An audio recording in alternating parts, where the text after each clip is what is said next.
Kilangmu tiada pengganti, hanya tinggal kenangan abadi. Terima kasih jasa diberi, akan kami semai di hati. Hai, bertemu kita sekali lagi untuk episod sambutan majlis persaraan Cikgu Tuan Norisah binti Tuan Ali yang bakal bersara pada bulan Jun ini. Mari kita saksikan detik-detik dan kenangan bersejarah pada majlis tersebut.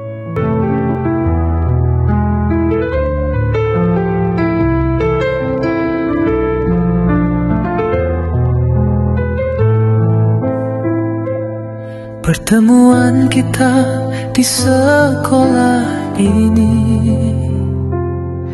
menjalin kasih memori abadi.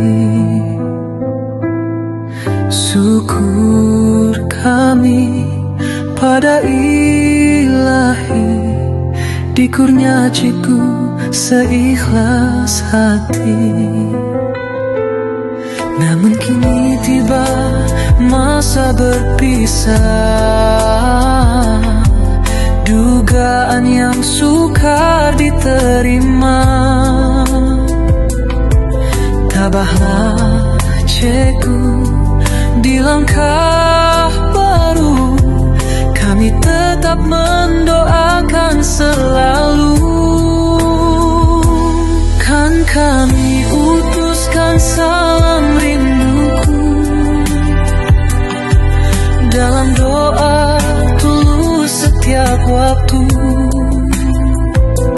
Ya Allah, bantulah guru kami, berikan cahaya jalan yang suci dalam mendidik penuh kesabaran.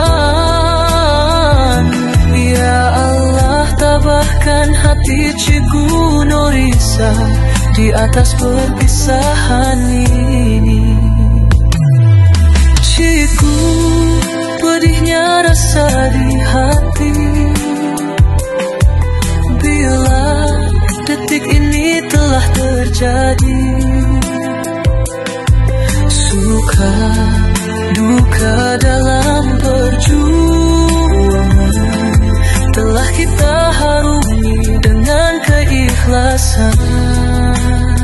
Semoga Allah redai segala jasa,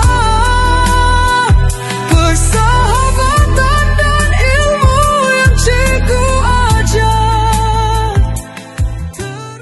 Boleh cikgu nyatakan ucapan dan doa untuk Cikgu Tuan Norisah apabila beliau bersara nanti? Okey, cikgu mendoakan Cikgu Norisah dikurniakan kesihatan yang baik untuk menjalani hari-hari persaraan beliau, insya-Allah. Yang pertama, cikgu ucapkan tahniah kepada Cikgu Norisah kerana dalam perkhidmatan seorang guru hari ini di penghujungnya, di stesen terakhir, dengan keadaan kesihatan yang baik, dengan keceriaan Cikgu Norisah itu. Juga cikgu ucapkan ribuan terima kasih kepada Cikgu Norisah atas segala khidmat baktinya kepada sekolah SK Bukit Anak Dara. Dan selepas ini jangan lupa kami di sini sudi-sudi kalah datang menjenguk kami. Dan saya mantan PKM SK Bukit Anak Dara mendoakan Cikgu Norisah dalam persaraannya nanti diberi kesihatan yang baik, dapat bersama anak-anak dan keluarga. Semoga sihat sejahtera sentiasa. Dan wah, ramai yang menitiskan air mata kesedihan. Kami sangat berat untuk melepaskan Cikgu Tuan Norisah pergi. Apa-apa pun, selamat maju jaya kepada Cikgu Sah. Selamat bersara Cikgu Sah. Tuai padi antara masak, esok jangan layu-layuan. Intai kami antara nampak, esok jangan rindu-rinduan. Bye-bye.